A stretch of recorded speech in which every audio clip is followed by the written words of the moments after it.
Good afternoon, guys. Welcome back to Morgan Hill Farms. So if you guys saw my video yesterday, you know that in South Carolina, I know a lot of you guys are in the path of the storm, but we are getting ready for a massive winter storm here. I told you guys yesterday that they were saying that it was going to be the worst storm in a decade. The meteorologist that we follow, he is not the type of guy to just kind of hype things up, for views and clicks. And so if he is saying you have to prepare now, this is imminent, then you'd better listen. And in fact, it seems like as the hours go on, the situation is getting worse and worse. They're now saying it is going to be the worst storm in 2 decades, telling people to prepare for massive power outages. I have seen hundreds and hundreds and hundreds of electrical trucks, people posting things of all of these trucks coming up from Florida to get ready to help the Carolinas. Unfortunately, we are sitting in the worst possible location for this. So what I thought I would do today, Nate actually had to run into town, so I thought I would go with him, and I thought I'd bring you guys along, and I'm going to show you what it looks like when we are less than 24 hours from what could be a major catastrophic event. And this is why it is so important that you are prepared early, that you have your supplies early, because once this happens, you're not going to find anything. Propane right now is absolutely gone. Propane tanks, non-existent. There were some places that got some generators this morning. I told you that Wednesday morning we were sold out of generators here and in the surrounding area. A couple of stores got some shipments in this morning, but people were waiting in line literally at 4:30 and 5 in the morning just to get a ticket for those. The Mr. Buddy heaters that are really great to heat the inside of your house with, non-existent. If you need a carbon monoxide detector, because you are going to be running that type of heater, you want to make sure you're doing that for sure to keep your family safe. You cannot find those. The little things that go on your hose spigots for the outside to prevent those externally from freezing and breaking. Guys, I'm just saying you can't find anywhere. And from the posts that I've seen on Facebook, even the grocery stores have been completely wiped out. You have people asking all sorts of questions. Where can I buy milk? Where can I get this? How am I going to heat my baby formula?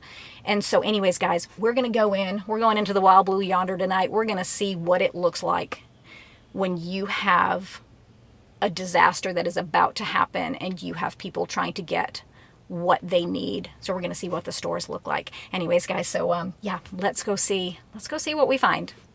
Hey guys, I'm going to jump in really quick here. Quick side note, Nate and one of our kids decided to run into QT to use the bathroom there, so they left me in the car so that I could talk to you guys really quick. Anyways, I finished that little intro part that you just saw there, and I decided I'm going to run in and use the bathroom too. So I go to hit my unlock button. No, it's not working. So then I take the little latch here, I pull that up so that I can get out of the car, and all of a sudden the alarm is going off. Guys, my car is so old that the key fob doesn't work.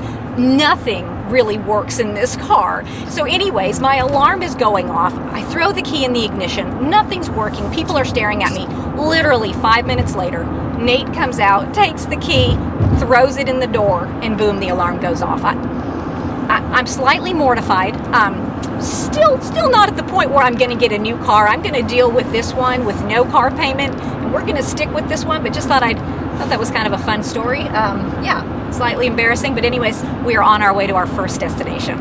Okay guys, so here we are at Home Depot. This is where Nate needs to pick something up at. This is our first stop. You can kind of see, that the parking lot is pretty much full here. Now I will say that it is a Friday night, but I would not expect a home improvement store necessarily to be this busy on a Friday night. I would think maybe your shopping, your movies, your entertainment, that type of stuff. But let's go inside and let's see what the shelves look like inside. With the freezing temperatures that we're going to be seeing over the next week, people are really scrambling for any way to heat their homes and their families, to try to avoid having any of those burst water lines in their houses. And what you're seeing right now is Home Depot's entire section of electric heaters and propane heaters. Now, the electric heaters are not going to help you unless you have a generator. And if you need gas for that generator, but you don't have a gas tank, you are out of luck, because they are completely sold out at Home Depot. People also need a way to light those propane heaters and light the propane cooktops that they're buying and the matches. We're talking fire starters. All of those things are gone. The 1-pound Coleman propane tanks that people put into the buddy heaters are non-existent right now. Even those little cans of gel that can stay lit and heat something for a long time, you could not find those either. And here is the number one thing that everybody is desperately searching for, guys. There are designated Facebook groups right now for finding generators in South Carolina, and you can see they're completely sold out. We didn't find any at any of the stores that we were at tonight. But one thing that I found kind of surprising was this sign that we saw when we walked into Home Depot. Hey guys, future me popping in here. It just got too dark for me to film last night, but as soon as Nate and I walked into that Home Depot, we immediately saw that sign that said line for generators, and I noticed that there was a lady sitting there next to it. And as I looked, you would not believe the amount of people that were lined up from the front of this store all the way to the back and then wrapped around waiting for generators. So I asked one of the gentlemen who was waiting there, you know, are there generators coming in? And he said, we don't know. He said, we heard a rumor, we saw something online, and so we came down here. I asked him how long he had been standing there, thinking maybe 30 minutes, maybe an hour. He had been there since lunchtime, and it was now 6 o'clock. So you're talking 6 hours, and it just really surprised me how desperate and how many people were there still trying to get generators. Because even though we say winter storm and it kind of sounds like snow and sledding and things like that, it can be incredibly catastrophic when you cannot heat your home or keep your kids warm or keep your water pipes from bursting. If you don't have a way to heat food for your family, guys, this can be a serious thing. All right, so the next store that we went into was Walmart. Now you're gonna see some of this video was a little bit choppy. It was an absolute madhouse in there, and I was trying to get footage without getting people in the videos. I think I did okay. So let's take a look at what Walmart looked like. Guys, when I tell you that Walmart was packed, it was a madhouse.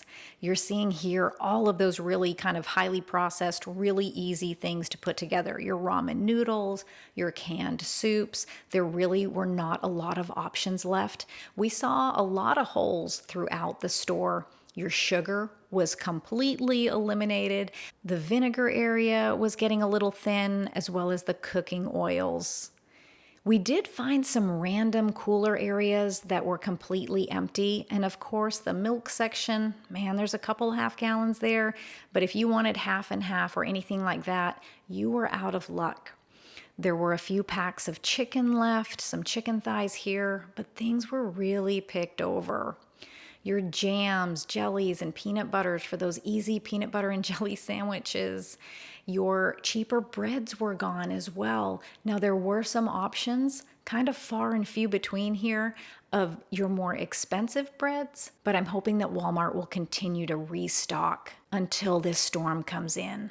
We're back at heaters again, just like Home Depot, except for Walmart actually had 4 electric heaters left on the shelf. Here in the camping area, you're gonna see that any type of propane stove has been bought up. So I think a lot of people right now are facing the fact that they have an electric cooktop and just don't have a way to heat food for their family. What you're looking at here is the only flashlight section in the entire store of Walmart, and they were completely sold out. There is one option that you're seeing there on the shelf, but nothing else was available. Coolers are also a huge thing right now. A lot of people are saying that if they lose power, they can take the perishable items from their fridge and freezer, put them in a cooler and set them outside since we're going to be in those freezing temps. And again, we're back to cooking. We saw a ton of grills that were gone, the cheaper charcoal grills and the propane grills. Now there was a more expensive, really nice Blackstone grill right here, but man, at a price tag of $500 in this economy, I just don't think many people can swing that right now. And if you needed a way to cook with your new grill, like you needed some of those charcoal pellets or wood pellets, those sections were almost bare. There was an entire aisle that had almost nothing in it, and then when you turned the corner, the next aisle was gone as well. A lot of people are stocking up on candles right now. Your cheaper tapered candles, all your tea lights were gone. There were a few decorative candles. Moving right along, here is Costco. Guys, they looked pretty good, I thought. Except for the fact that if you go to Costco a lot like I do, you know that that second shelf as well as the third shelf are usually full with overstock. And if you're paying attention here, you are realizing that you're just not looking over into the next aisle, but you can see 2 aisles over. Now, if you wanted bread flour, you were not going to find it at Costco, but you could find some all-purpose here.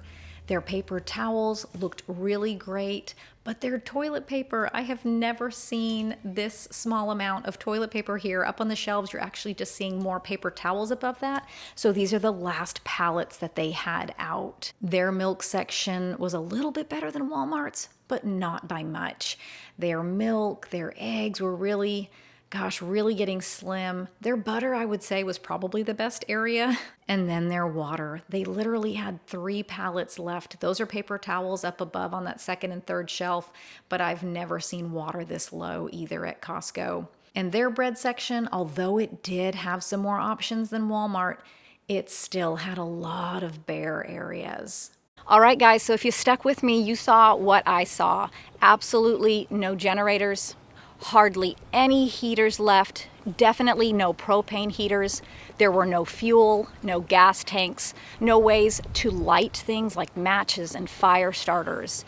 There were some grills left, but those came at a really high price tag. And if you needed charcoal bricks or the wood pellets, those were non-existent. The food did still look okay, but we have to remember, guys, that the trucks are gonna stop rolling in at some point. By the time you see this video, we are hours away from this storm coming in. And so those trucks are gonna stop, and what is there is going to be all that's available, and it is going to be picked up very, very quickly. And even though people have gotten food, have they gotten enough for 5 to 7 days? I'm even hearing reports right now that they're saying it could be 2 weeks without electricity, and that's going to be devastating. And this is why it is so important that you get things ahead of time, because you will not find them in a situation like this, especially the heating things and the ways that you're going to be able to provide for your family during this time. But anyways, guys, we've got a bit of work to do today. Nate's pulling the generator out. We're getting all of our stuff ready. We do run our equipment about twice a month, so we do know that everything's good. Of course, make sure that you did an oil change in your generator. That's really important to keep it up and running. But yeah, we're just getting a few loose ends tied up here. But thank you all so much for hanging out with me. I will see you in the next video.